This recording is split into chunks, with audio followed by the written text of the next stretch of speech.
We're out in the training area now, just off State Highway 1, so we're not too far in. And as you can see, we're surrounded by heather. You can see it all in the background and also in front of me. Mainly spreads along the road. Over the hills there's actually not that much. It starts petering out, so we're sort of getting onto it, I suppose, in time, hopefully. You can't spray it because it's mixed in with a whole lot of native broom and tussocks and stuff, and the beetle is probably the way to go. We've known for a long time that there's been heather in the training area. Successive environmental managers have tried to tackle it.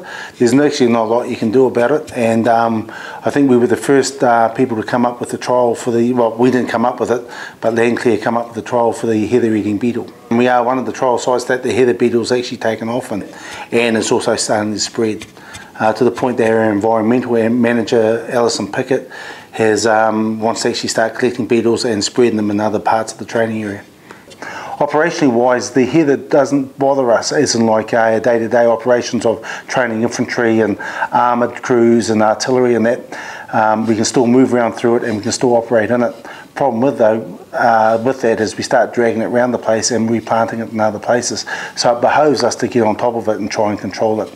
When I say we get on top of it, that's probably a big royal we, and Paul is he's the guy doing the majority of the work into it, and we're just assisting with that. So operation wise, the heather doesn't mean a lot to us, apart from the fact that we need to look after the environment that we've got so we can stay in it and nurture it and use it for a long time to come. Heather is the most widespread weed in the National Park. It's continuing to spreading into areas that it didn't used to be. It's adapting to wetlands and stuff, areas that are wetter.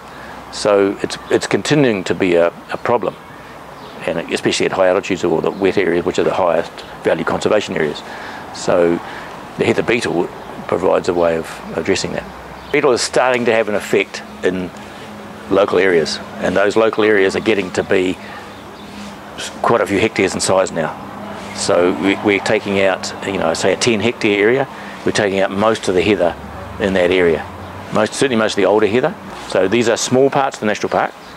At the moment, we're only talking about fractions of percentage, but there's no reason why it's not going to continue to get bigger and bigger as the years go by.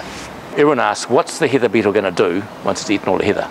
It's going to bugger off. It's not going to eat the native plants. We know that to a high degree of reliability. The thing is that the heather beetle needs heather to complete its life cycle. It can't do it on anything else.